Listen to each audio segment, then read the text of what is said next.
नमस्ते श्रोताबिन। आज बन्दको बेलामा बन्दकोपीको मोमो बनाउने गइरहेको छु।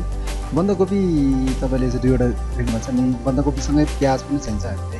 प्याज र बन्दकोपीको एउटा भेज मोमो बनाउने रहेछ। पहिला बन्दकोपीलाई क्याबेजलाई यसरी तपाईँले काट्नुहोस्, पत्ता पत्ता छुटाएर सफा गरेर हामीले चाहिँ पानी हुँदैन सफा गरेर काटिरहेको छौँ।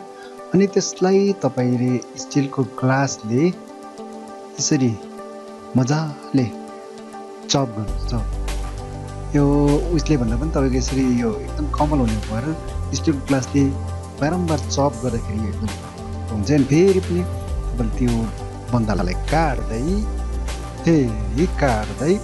काटेर त्यसपछि चप गरेर जानु होला। अनि यता प्याजहरू पनि हामी काट्न सुरु गर्न लागेका छौँ। अनि प्याज पनि म काट्न सुरु गरेँ। प्याजलाई पनि मसिनो हुने गरी तपाईँ काट्नुहोस् यसरी। अनि तपाईँलाई कतिवटा मैले दुईवटा बन्दा अनि प्याज लगभग पाउने 1 किलो अथवा आधा किलो समथिङ प्याज हालेको छु। अनि यसको लागि तपाईँलाई के परिकारहरू चाहिन्छ भनेर म भन्दै जानेछु। म यसरी प्याजहरू सबै अब काटेर सिधाउन चाहन्छु। यहाँ अब हेर्नुहोस् मैले प्याज काट्दैछु। मित्रहरू, यसरी भेज मोमो एकदमै स्वादिष्ट हुन्छ। तपाईँको विभिन्न प्रकारको मोमो हुन्छ, तर यहाँ चाहिँ काउलीको मोमो अथवा होइन बन्दाको मोमो चाहिँ बनाउँदैछौँ। अनि यसलाई एकदम स्वादिष्ट बनाउनुको एउटा मोमोको सबभन्दा ठुलो मसला भनेको प्याज पनि हो। प्याज, अदुवा, लसुन अनि तपाईँलाई कस्तो प्रकारको मनपर्छ त्यो अनुसार नै तपाईँले मसलामा चाहिँ यसरी प्याज हाल्छ। अनि सबै यसरी मसला अनि प्याजलाई मजाले तपाईँले चप गरेर सानसानो बनाउन सक्नुहुन्छ। अब यो चप गरेको जुन जति पनि प्याजहरू छ हामी एउटा भाँडामा हाल्न चाहन्छौँ।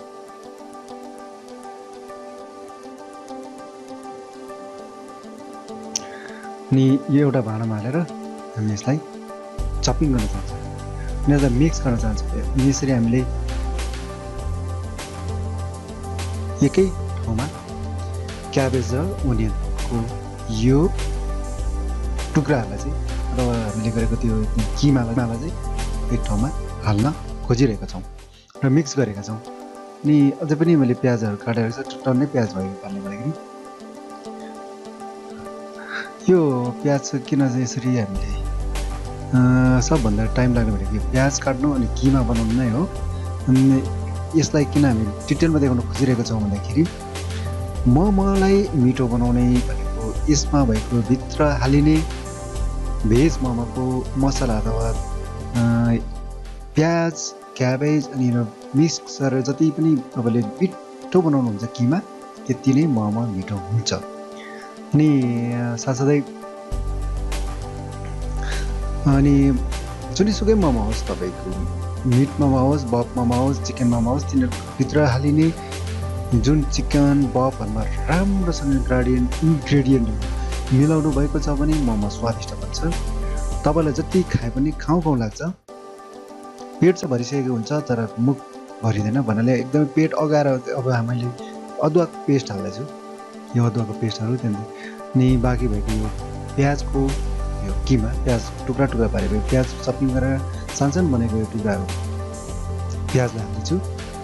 अब यसलाई पनि हामी के गर्न चाहन्छौँ भन्दाखेरि एकैचोटिमा स्टिलको ग्लास हुन्छ नि, तपाईँको घरमा हुन्छ यो स्टिलको ग्लास भनेको तपाईँको पानी खानालाई विशेष गरेर यो पानी खाना अनि चिया खानालाई कति मन पराउँछ यस्तो स्टिलको ग्लासमा।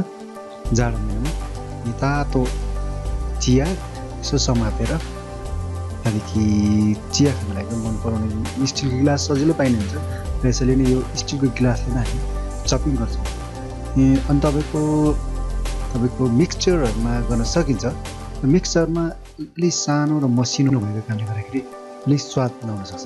तपाईँको एकदम इलेक्ट्रोनिक मिक्सरहरू पनि यसलाई चपिङ गर्न सक्नुहुन्छ। तर यो चाहिँ एकदमै ट्रिपिकल जसले हेर्नुहुन्छ यो भिडियो उहाँलाई त्यो मिक्सरको आवश्यकता पनि पर्दैन न त कुनै त्यो अत्याधुनिक मेसिनको आवश्यक पर्छ, तर घरमै भएको एउटा स्टिलको गिलास, तपाईँको प्यान, बन्द, काउली, अनि साथसाथै यहाँनिर देखिरहनु भएको छ प्याज, अनि अदुवा, यसमा अरू चिज पनि हामी हाल्दैछौँ, यहाँ तपाईँलाई देखाउन खोजिरहेको छौँ। अनि विभिन्न प्रकारको तपाईँले हाल्नुपर्ने। अनि अब चाहिँ यसको लागि हामी मोमोको लागि तपाईँलाई अत्यावश्यक चाहिने मैदा अथवा पिठो हामी यसरी दुईवटा सानो लगभग 1 किलो प्याज र 1 किलो क्याबेज र आधा किलो प्याजको लागि मैदा हाल्दैछौँ। अनि त्यसको लागि हामी लगभग आधा किलो अर्थात् 600 ग्राम जति यो मैदा हालेको छौँ। मैदा हालिसकेपछि म यसमा, किनभने पछि खाँदाखेरि अलिकति टेस्ट आओस् भनेर सादा खानेलाई त्यो पनि राम्रो हुन्छ, तर म नुन पनि हाल्दैछु थोरै, किनभने पछि सँगसँगै एकदमै मिठो फ्लेभर अथवा एकदमै स्वादिष्ट होस् भनेर खाँदाखेरि त्यसमा कुनै पनि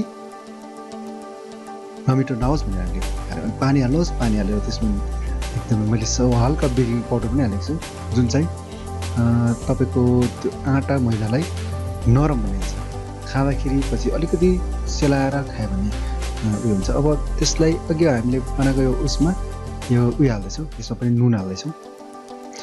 नुन पछि हामी हाल्छौँ, तपाईँलाई थाहा छ टेस्टिङ पाउडर चाहिँ हामी तपाईँको 100 ग्रामका हात र 50 ग्राम मात्रै हाल्दैछौँ।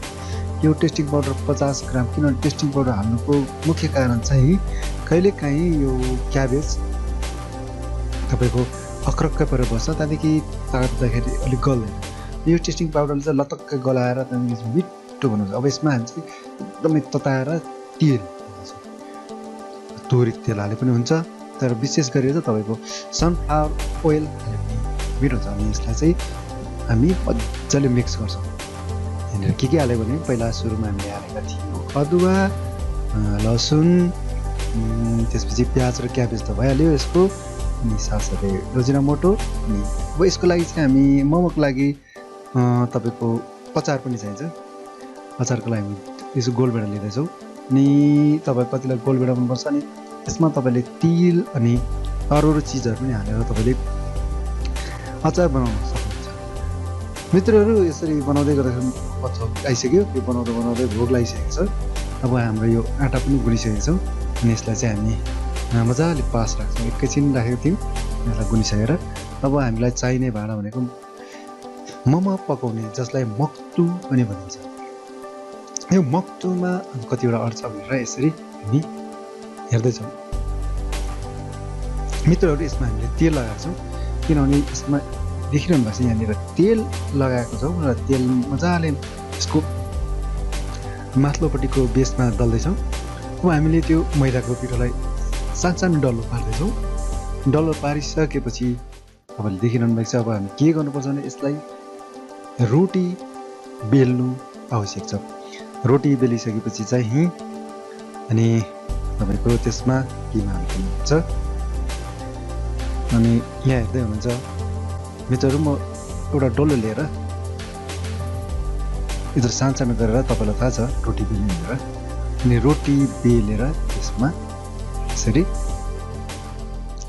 मित्रहरू, मैले तपाईँलाई यो रोटी बेल्नु भनेको सबैले सामान्य काम गरिरहेको, त्यो किमा बनाउनु मेन यसको मसला बनाउनलाई मैले धेरै तपाईँलाई उयो गरेर डिटेलमा देखाएँ। यी कुराहरू म एकैछिनको यो यस्तो गर्नुपर्दो रहेछ भनेर मैले देखाउन खोजेको। अनि यसरी हामीले रोटी बेल्दैछौँ। रोटी बेलिसकेपछि अब हामीले रोटी अझ पनि पातलो चाहिन्छ, तपाईँको बाक्लो भयो भने तपाईँको त्यति मिठो नहुन सक्छ। अनि यसरी हामी बनाउँदैछौँ चाहिँ। यो चाहिँ दार्जिलिङे मोमो पनि भन्छ यसलाई, धेरै मिठो हुन्छ। अनि ठुल्ठुलो होटल, रेस्टुरेन्ट, 5 स्टार होटलमा यसरी नै बनाएको हुन्छ। हेर्नु त, तपाईँलाई यसरी फोल्ड गर्दै अन्तमा गएर यी दुई साइडमा बिस्तारै यसरी च्याप्दै लगाएर पेस्ट गर्नुभयो भने तपाईँको सी मोमो अर्थात् यसलाई टिबेटन मोमो पनि भन्छ अर्थात् दार्जिलिङतिर बनाइने मोमोहरू पनि हो। अनि अन्ततः यसलाई पकाउँदाखेरि लगभग तपाईँको 25 मिनटपछि यस्तो तयार भइसकेको छ हाम्रो मोमो। त्यसै स्वादिष्ट मोमो घरमा बसेर खान सक्नुहुन्छ। यस्तै भिडियोहरूको लागि तपाईँहरू फेरि हाम्रो च्यानललाई सब्सक्राइब गर्नुहोस्। धन्यवाद।